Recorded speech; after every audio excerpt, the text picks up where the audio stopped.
설교 주제에 맞춰서 귀한 찬양 해주셔서 감사합니다. 오늘은 고린도전서 15장 50절에서 58절의 말씀으로 부활신앙으로 일어나는 변화, 이런 제목으로 은혜를 나누려고 합니다. 기독교에서 예수님의 부활에 대한 입장이나 여러 신학자들의 학설은 다양합니다. 과학적 사고를 하는 현대인들의 인식 능력으로는 결코 파악될 수 없는 부분이 바로 예수님의 부활입니다. 지난 2000년 동안 예수님의 부활에 대해서 여러 가지 상상도 많고 또 억측도 많았습니다.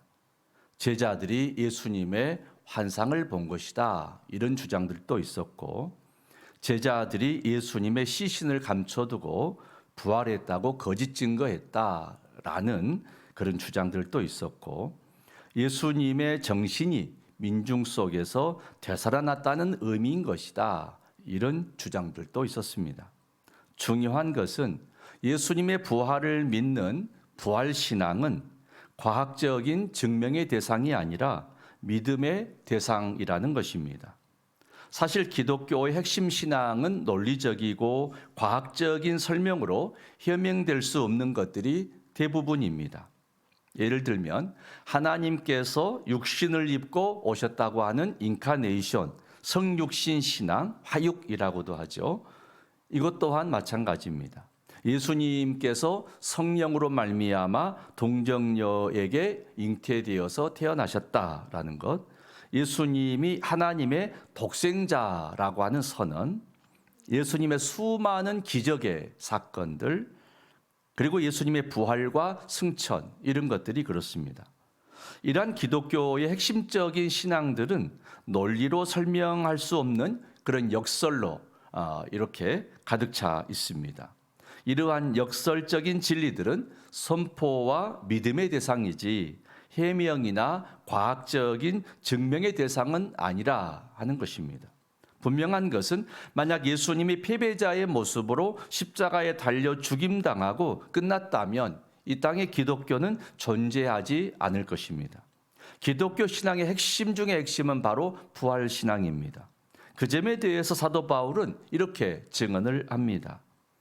고린도전서 15장 14절의 말씀 함께 봉독하시죠. 그리스도께서 만일 다시 살아나지 못하셨으면 우리가 전파하는 것도 헛것이요 또 너희 믿음도 헛것이며. 아멘. 성경에는 예수님의 부활에 대해서 많은 증언을 하고 있습니다. 그리고 예수님께서도 스스로 자신이 죽을 것이고 그 다음에 3일 만에 부활하리라, 이런 예고의 말씀을 여러 차례 하셨습니다. 마가복음 8장 31절 말씀 함께 봉독하죠. 인자가 많은 고난을 받고 장로들과 대제사장들과 서기관들에게 버림받아 죽임을 당하고 사흘 만에 살아나야 할 것을 비로소 그들에게 가르치시되. 아멘. 요한복음 11장 25절 26절의 말씀입니다. 예수께서 이르시되 나는 부활이요 생명이니 나를 믿는 자는 죽어도 살겠고 무릇 살아서 나를 믿는 자는 영원히 죽지 아니하리니 이것을 내가 믿느냐. 아멘. 이처럼 예수님께서도 스스로 내가 다시 죽은 다음에 부활하리라 하는 말씀을 하셨습니다. 그리고 이 말씀대로 예수님은 사흘 만에 다시 살아나셨습니다. 예수님의 부활하신 몸은 그럼 어떤 몸일까요? 분명한 것은 예수님의 부활하신 몸은 성경적인 표현대로 신비한 몸입니다. 성경의 증언을 종합해 보면 예수님의 부활하신 몸은 우리가 생각하는 지금 우리의 육체와 같은 그런 몸은 결코 아닙니다. 그렇다고 영적인 그런 몸만도 아니었습니다. 과학적인 사고를 하는 우리의 인식의 능력으로는 파악할 수 없는 그런 신비한 몸입니다. 예를 들면 예수님은 부활하신 후에 여러 곳에서 제자들에게 나타나셨습니다. 또 방 안에 모여있는 제자들에게 호련히 그들 가운데 나타나기도 하셨습니다. 또 제자들과 함께 음식을 잡수시기도 하셨습니다. 또 제자들이 그의 몸을 만질 수도 있었습니다. 그리스도인들 역시 그러한 신령한 몸으로 부활할 것을 말한 사도 바울은 그 몸을 자연의 몸, 지금 우리와 같은 몸과 같은 이런 자연의 몸하고는 좀 대비가 되는 신령한 몸 또는 썩지 않을 몸이라고 표현을 했습니다. 그럼에도 불구하고 중요한 것은 그리스도의 부활에 대해 사실 여부를 과학적으로나 논리적으로 입증하는 것은 아닙니다. 기독교 신앙의 핵심은 과학적 증명의 대상이 아니고 믿음과 고백의 대상이기 때문입니다. 제가 목회하는 그런 그 과정에 간증을 하다 보면 부득이 이전 교회에서 목회하던 일화를 말하게 되는데 여러분 이해해 주시기 바랍니다. 제가 언제도 한번 이야기는 한 것 같은데 제가 완도 제1에서 목회할 때 노인대학이 있었어요. 가을에는 노인대학 체육대회 항상 있었는데 한 700명, 800명 어른들이 함께 군 실내체육관에서 행사를 크게 했습니다. 행사를 마칠 즈음이었는데 어느 해인가 아주 매우 좋았던 날씨인데 이제 5시경 다 되어서 이제 폐회가 다가오는데 갑자기 하늘이 어두워지고 폭우가 쏟아졌습니다. 봉사자들이 저에게 염려돼서 말씀들을 하십니다. 아침에 날씨가 너무 좋아서 우산 가지고 오신 분이 아무도 없는데 이거 차를 운행한다고 해도 길가 마을 입구까지만 가면 마을 입구에서는 다 집에까지 걸어 들어가셔야 되는데 이 가을비 맞고 감기 들까 참 염려됩니다. 어떻게 합니까? 이런 말들이었어요. 한두 분이면 어떻게 우산으로 해결하겠지만 한두 분도 아니잖아요. 실내 체육관 그 강단 옆에 그 대기실 같은 방들이 있더라고요. 거기 들어가서 간절하게 하나님께 기도를 드렸습니다. 하나님, 지역의 어르신들을 위로하고 기쁨을 드리고자 또인 잔치 열었는데 이제 귀가 시간이 다가옵니다. 온 우주 만물을 창조하신 하나님, 이 비가 그쳐지게 해주세요. 폭우를 멈춰주세요. 뭐 이런 기도를 했습니다. 그리고 이제 해군권 추첨이 끝나고 폐회 선언을 했는데 놀라운 사실은 비가 그치고 하늘이 맑게 개었습니다. 이럴 때 과학적 사고를 하는 이들이 말한다면 비가 멈추려니까 멈춘 거지 기도한다고 멈추겠느냐라고 말을 할 수도 있다는 거죠. 그런데 저의 간증은 변함이 없습니다. 하나님께서 우리가 기도하면 우리 기도를 들으신다는 거죠. 그리고 비가 멈추고 하늘이 개인다라고 믿는 것입니다. 이것이 신앙의 고백이고 이것이 우리 믿음의 간증인 것이죠. 이처럼 기독교 신앙의 핵심은 과학적인 증명의 대상이 아니고 믿음과 고백의 대상이라는 것입니다.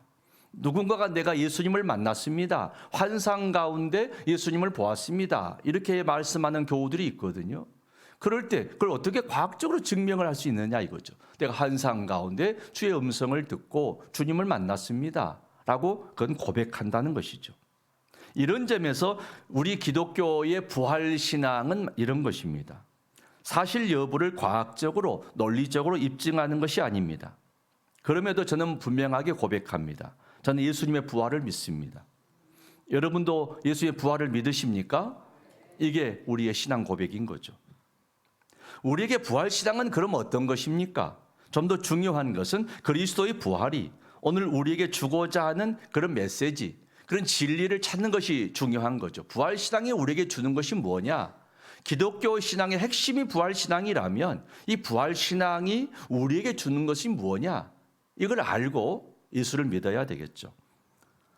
4가지로 제가 짧게 말씀을 드리려고 하는데 첫째는 예수님의 부활은 인간을 지배하고 있는 죽음이라는 절대 세력을 무력화한 사건이 된 것입니다. 우리 한번 따라 합시다. 인간을 지배하는 죽음의 세력을 무력화시켰다. 창세기에서 인간의 죽음의 원인을 인간이 하나님과 분리된 데 써는 결과다. 하나님하고 분리됐다. 죄로 말미암아 분리되었다. 여기에서 사망이 왔다. 이렇게 말씀하잖아요. 생명의 근원이신 하나님을 떠나는 것 자체가 죽음이라는 것이죠. 포도나무의 가지가 끊어져 있으면 열매를 맺을 수 없고 죽을 수밖에 없는 것과 같다. 이런 거죠. 그래서 결국 죽음이라는 실체가 인간을 송두리째 지배하고 인간 위에서 왕노릇하게 되었습니다. 그 누구도 죽음 앞에 장사가 없는 거죠. 이렇게 인간에게 절대 세력으로 군림해 오던 불가항력적인 세력, 하나님의 생명력 앞에서는 무력해지고 말았다. 이것이 예수님의 부활 사건입니다. 그래서 고린도전서 15장 22절에서는 이렇게 선언을 합니다. 고린도전서 15장 22절 함께 우리 같이 봉독하십시다. 영상 띄워주세요. 아담 안에서 모든 사람이 죽은 것 같이 그리스도 안에서 모든 사람이 삶을 얻으리라. 아멘. 그리고 오늘 본문에 나오는 15장 55절에서도 이렇게 죽음에 대해 담대하게 도전장을 내미는 거죠. 함께 봉독합시다. 사망아, 너의 승리가 어디 있느냐? 사망아, 내가 쏘는 것이 어디 있느냐? 아멘. 예수님의 부활은 이 세상을 지배하고 있는 불의와 악의 세력을 또한 무력화시켰습니다. 이게 두 번째 이야기입니다. 한번 따라합시다. 예수님의 부활은 이 세상을 지배하는 불의와 악의 세력을 무력화하였다. 여러분 2000년 전에 예수님께서 십자가에 못 박혔던 그 당시 그 얼마나 불의한 세력들이 있었습니까? 서로 협잡하고 공모해서 예수님을 십자가에 매달았죠. 십자가에 죽이고 그 시신을 무덤 속에 참으로 가두고 그리고 그 입구에 봉한 돌 무덤에 이렇게 입구에 봉인의 표를 붙여서 뗄 수 없게 이렇게 해두었지 않습니까? 그리고 승리의 계절을 부른 거죠. 예수님께서 무덤 속에 갇혀 있었던 그 이틀 동안 사단은 아마 그 승리의 찬가를 불렀을 것입니다. 그러나 예수님은 사흘 만에 새로운 생명으로 부활하셨습니다. 그리고 불의와 악의 모든 세력을 무력화시켜버렸습니다. 그런 점에서 이 세상에 여전히 겉으로는 이 세상을 불의하고 악과 거짓이 다스림 같이 보여지는 게 있다는 거죠. 마치 불의가 창궐하고 악이 창궐한 것처럼 보여지는, 불의하고 악한 자가 득세하는 것처럼 보여지는 것이 여전히 우리 삶 가운데도 드러나 있다는 것이죠. 그러나 반드시 참과 진리가 승리하고 만다. 이게 부활이 주는 교훈이라는 것입니다. 부활신앙으로 산다는 것은 마침내 진리는 승리하고 참과 그리고 진리가 마침내 악을 이기고야 만다. 이걸 믿는 것입니다. 아멘이시죠? 그러면 성도 여러분, 여러분 삶에, 여러분의 일터에 불의하고 악한 일이 있습니까? 여러분 담대하십시오. 참과 진리는 반드시 승리하죠. 그러므로 우리는 인내를 가지고 소망을 가지고 새 힘을 얻을 수가 있습니다. 이게 부활신앙의 힘입니다. 세 번째 말씀은 예수님의 부활은 인간 육체의 죽음 저 너머의 세계까지도 하나님의 통치 영역임을 선포하는 사건입니다. 예수님의 부활 사건은 우리의 지평을 좀 넓혀줍니다. 여러분 여행을 많이 하면 우리의 사고의 지평이 넓어지는 걸 알 수가 있습니다. 우리가 한 곳에서만 살다 보면 이 지구촌에 어떤 변화가 일어나는지 잘 모를 수가 있어요. 예를 들면은 우리가 한참 12월 크리스마스 한겨울에 눈을 맞으면서 성탄을 보낼 때 어느 곳에선가는 한여름 8월과 같은 더위 속에서 성탄을 맞이하는 것도 있거든요. 어느 곳인가는 그렇구나. 북반구는 여름일 때 남반구는 겨울이 오잖아요. 정반대잖아요. 우리가 지금 주일 예배를 드리고 있는 이 시간에 미국의 어느 곳에선가는 한참 주무실 시간일 수도 있잖아요. 그러니까 시간이 정반대라는 거죠. 이렇게 세계가 여행을 통해서 달라지고 내 지평이 넓혀지는 거예요. 지평이 넓혀지는 것입니다. 이처럼 부활신앙은 우리의 지평을 넓혀줍니다. 이 땅에서 시작되지만은 죽음 저 너머의 세계까지도 우리의 믿음과 우리의 영적인 눈을 확장시켜 주는 것입니다. 우리가 살아가는 이 세상의 시간들, 크로노스뿐만 아니라 죽음 저편의 영원한 시간, 카이로스까지도 하나님의 통치 영역 속에 있다는 것을 알게 되는 거죠. 우리 한시적인 이 세상의 삶의 시간뿐만 아니라 영원한 시간까지도 다 하나님 품 안에 있다는 것이죠. 따라서 예수님의 부활은 이 세상과 저 세상의 구별을 없애버린 사건입니다. 예수님의 부활은 이 세상과 저 세상 모두가 하나님의 권능 아래 있는 그런 사건이 되는 것이죠. 그러므로 예수님의 부활 신앙으로 사는 성도는 사랑하는 가족이 이 세상에 살아가고 있던 저 세상에 먼저 갔던 모두 산자와 죽은 자의 주가 되시는 하나님 품 안에 우리 모두는 살고 있다. 이렇게 지평이 넓혀지는 것입니다. 부활의 신앙, 죽음을 이기시고 부활하신 예수님을 믿는 부활 신앙으로 산다는 것은 우리 두 눈으로 볼 수 있는 이런 세계만이 아니라 두 눈으로 볼 수 없는 영역의 영적인 세계까지도 영생이 있음을 믿고 고백하게 된다는 것입니다. 마지막 네 번째 부활신앙 이야기는 믿는 성도들에게 예수님과 함께 영원한 생명에 동참하게 하는 사건이 됐다는 것입니다. 예수님의 부활은 하나의 본보기입니다. 예수님의 부활은 첫 열매가 된 사건인 거죠. 고린도전서 15장 20절의 말씀 같이 봉독하죠. 그러나 이제 그리스도께서 죽은 자 가운데서 다시 살아나사 잠자는 자들의 첫 열매가 되셨도다. 아멘. 그 어떤 과일 나무에 첫 열매가 맺었다. 이 말은 계속해서 그 나무의 열매가 많이 맺어질 것이다. 이걸 알게 되지 않겠습니까? 우리도 예수님으로 인해서 하나님의 영적인 자녀가 되고 죽음이라는 절대 세력을 정복할 수 있다. 이걸 보여준 사건이 부활 사건입니다. 로마서 6장 4절에서 5절의 말씀 함께 봉독하시죠. 그러므로 우리가 그의 죽으심과 합하여 세례를 받음으로 그와 함께 장사되었나니 이는 아버지의 영광으로 말미암아 그리스도를 죽은 자 가운데서 살리심과 같이 우리로 또한 새 생명 가운데서 행하게 하려 함이라. 만일 우리가 그의 죽으심과 같은 모양으로 연합한 자가 되었으면 또한 그의 부활과 같은 모양으로 연합한 자도 되리라. 아멘. 예수와 함께 죽은 사람은 이제 예수와 함께 부활하여서 영생의 복을 얻게 될 것이다. 이런 말씀인 거죠. 사랑하는 성도 여러분, 우리가 갖는 기독교 신앙의 가장 핵심은 부활 신앙입니다. 예수님께서 십자가에 죽임을 당하시고 사흘 만에 죽음의 세력을 이기시고 부활하심을 믿으십니까? 그리고 예수님을 마음에 영접한 자는 하나님께서 영적인 자녀로 삼으시고 우리에게도 영생의 복을 주심을 믿으십니까? 우리 요한복음 3장 16절 너무나 유명한 구절이죠. 함께 암송합시다. 하나님이 세상을 이처럼 사랑하사 독생자를 주셨으니 이는 그를 믿는 자마다 멸망하지 않고 영생을 얻게 하려 하심이라. 아멘.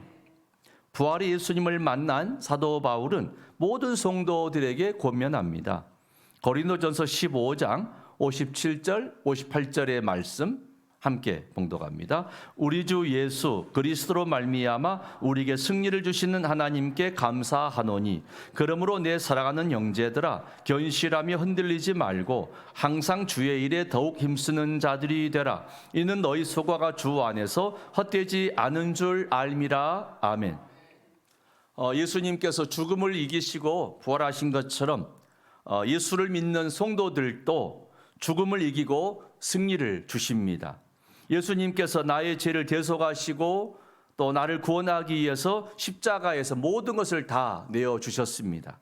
그러므로 부활신앙으로 산다는 것은 무엇이겠습니까? 나 또한 주님을 위해서 기쁨으로 자원해서 드리는 삶을 사는 것입니다. 사도 바울은 성도들에게 이렇게 권면을 했죠. 주의 일에 더욱 힘쓰는 자들이 되라. 부활신앙으로 사는 사람의 특징은 주의 일에 더욱 힘쓰는 자들이 되는 것입니다. 우리의 믿음은 주 안에서 봉사할 때 더욱 성장하고 담대한 믿음으로 길러지는 거죠.